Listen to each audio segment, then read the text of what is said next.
देखिए एक्सरसाइज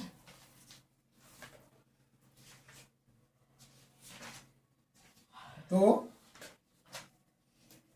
और बहुपद। बहुपद क्या होते हैं? एक से ज्यादा पद। ठीक है। अच्छा, बहुपद होता है एक से ज्यादा पद। तो हमारा जो सिलेबस है ये एक चरण में बहुपद का है और इसका मानक रूप क्या होता है? a0 x⁴n,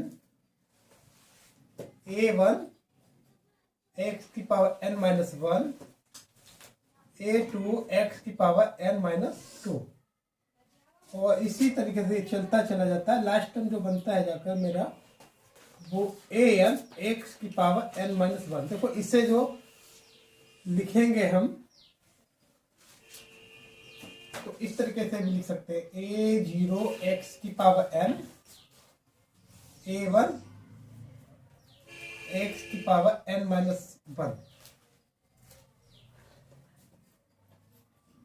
और a2 x⁴n-2 और ये जाएगा an। यहां पर x की पावर n-n है। ठीक है। अच्छा, n-n क्या होता है? n-n ये हो जाएगा x⁴0 और किसी की भी घात 0 का मान क्या होता है? 1 होता है। क्यों होता है? देखो भाग में घातें क्या होती है मेरी? घटती हैं और यहाँ घातें घटी है, इसका मतलब यहाँ पर क्या है? भाग है। भाई यहाँ पर देखो घातें घटाई गई हैं n-n, तो ये इस तरीके से लिखा जा सकता है और ये जब हम काटेंगे तो कितना आएगा? 1। और जब 1 से हम देखो मल्टीप्लाई इसकी करेंगे क्या आ जाएगा? an और बराबर क्या आएगा मेरा? 0।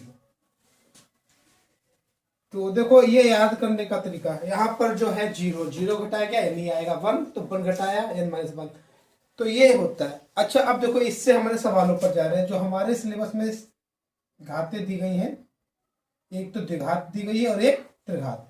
इसका मानक रूप क्या होता है? a x⁴2 bx + c बराबर 0।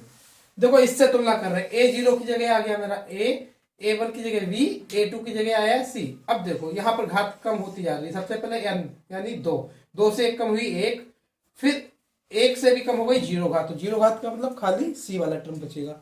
1 से घात 0 कॉमन 1 हो जाएगा। तो ये स्टैंडर्ड फॉर्म होती है द्विघात समीकरण की। अब देखो एक आती है त्रिघात।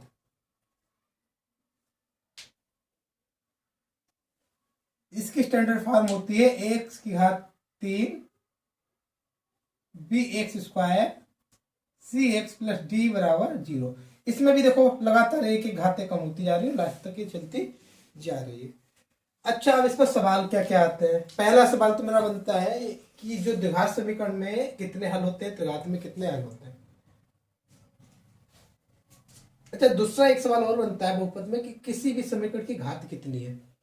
ये कैसे पता चलता है? तो किसी भी समीकरण की घात, उसमें सबसे बड़ी घात देखी जाती है सभी टर्मों में, कौन सी दी गई है। इसमें देखो 2 है, 1 है, 0 यानी सबसे बड़ी घात 2, तो ये द्विघात हो गई। यहाँ 3 2 1 0 यानी सबसे बड़ी घात है 3, तो ये त्रिघात हो गई। अब ये जरूरी नहीं इसी क्रम में लिखा हो, अगर ये गलत तरीके से भी लिखा है, मेरा ये लिखा है तब भी ये त्रिघात ही रहेगा। अच्छा, ये लिखा है ax² और bx⁴ cx + d, ये त्रिघात तब भी रहेगा। तो इससे फर्क नहीं पड़ता कि पहले क्या दिया है बाद में क्या दिया। सबसे बड़ी घात पूरी इक्वेशन में या पूरे बहुपद में देखी जाती है, जो है वही समीकरण की घात कहलाती है। अच्छा, अब एक पॉइंट जो मेरा बनता है वो बनता है बहुपद में कितने हल प्राप्त होते हैं। किसी भी बहुपद के कितने हल या कितने शून्यांक मिलते हैं। तो बहुपद में शून्यांक कैसे में पता चलेंगे? सबसे बड़ी जो घात होगी उतने, इसमें कितने शून्यांक मिलेंगे? 2, इसमें कितने मिलेंगे? 3। शून्यांक यानी वह अंक जिस पर यह समीकरण 0 में बदल जाती है, शून्यांक। इसे रूट्स भी कहा जाता है, जीरोज भी कहा जाता है, मूल भी कहा जाता है और इसका हल भी कहा जाता है। यानी इसके कितने हल प्राप्त होंगे? 2। इसके कितने हल प्राप्त होंगे? 3। ठीक है। और हर एक हल को हम अलग अलग मानने लगे इस समीकरण के लिए। देखो द्विघात में हलों को क्या मानते हैं, या शून्यांक, इसके मानेंगे हम 2 शून्यांक मिलेंगे तो अल्फा कामा बीटा। इसमें शून्यांक क्या मानेंगे हम, 3 मिलेंगे तो अल्फा बीटा और गामा। ये हो गया। अब इस पर सवाल क्या क्या आते हैं आगे, तो कई बार सवाल में दिया जाता है शून्यांक दिए गए हैं समीकरण बनवाइए, कई बार क्या दिया जाता है कि समीकरण दी गई है शून्यांक निकालिए। अच्छा, कई बार क्या दिया जाता है, शून्यांक भी नहीं दिया जाता, शून्यांकों का योग गुणनफल दिया जाता है, समीकरण बनाई जाती है। मैं दिया होगा शून्यांकों का योग और गुणनफल, बनाना मुझे क्या है, समीकरण। ठीक है, तब हम क्या करेंगे, देखो फार्मूले होते हैं इसके लिए। सबसे पहले अब वो फार्मूले नोट कर रहे हैं। देखिए हमारे जो फार्मूला है, पहला सूत्र बनता है द्विघात समीकरण के लिए,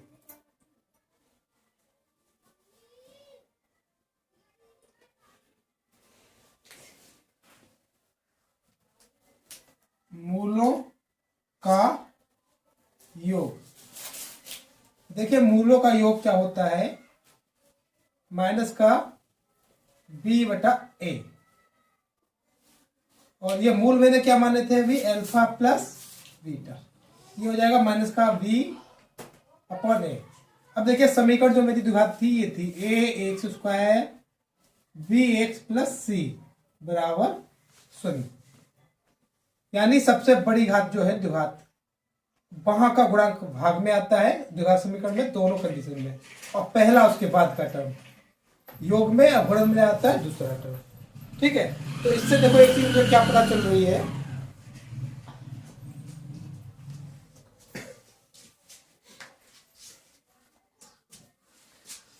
देखो इससे हमें पता चल रहा है कि योग यानी एक और एक,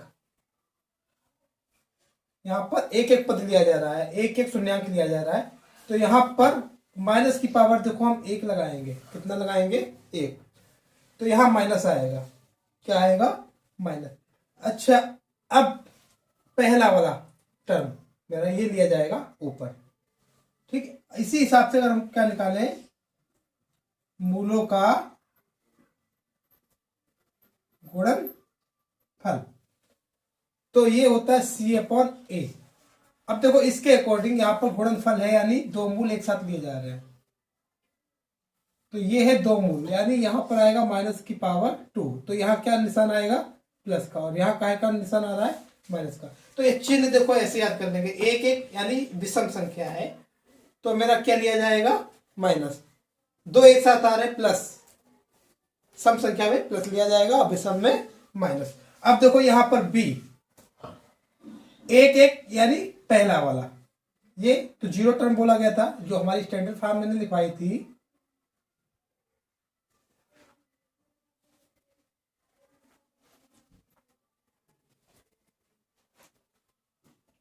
ये इस तरीके से, तो देखो ये पहला टर्म ये वाला लिया जाता है, और दो दो में दूसरा वाला, तो ये मेरा टर्म आ गया।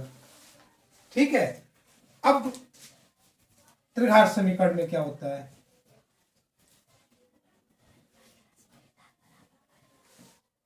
इसमें मूल 3 होते हैं, अल्फा बीटा और गामा। जो स्टैंडर्ड फॉर्म होती है वो होती है एक्स की घात 3 b x plus c plus b x square. इसकी स्टैंडर्ड फॉर्म क्या होगी, ए एक्स की घात 3 b x square c x plus d बराबर 0।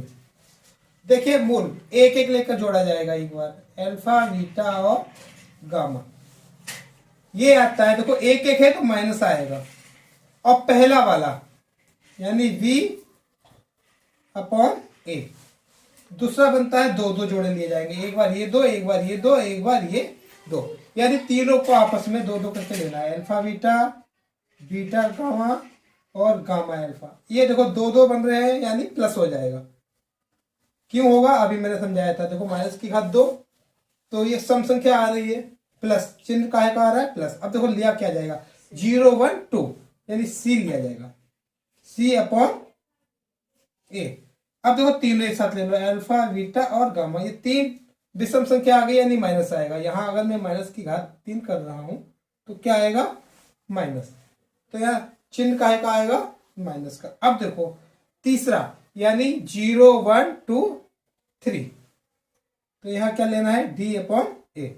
तो ये फार्मूले चाहे आप याद कर लीजिए या ऐसे बनाना सीख लीजिए, इनका अब हमें इन सवालों में यूज करना है।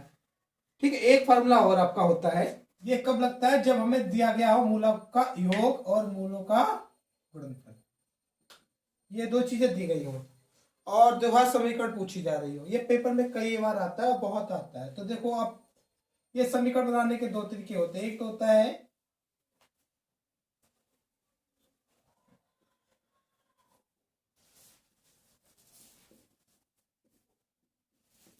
द्विघात समीकरण, किस तरीके से बनाई जाती है, के ब्रैकेट में x square minus alpha plus beta x और प्लस में अल्फा इंटू बीटा।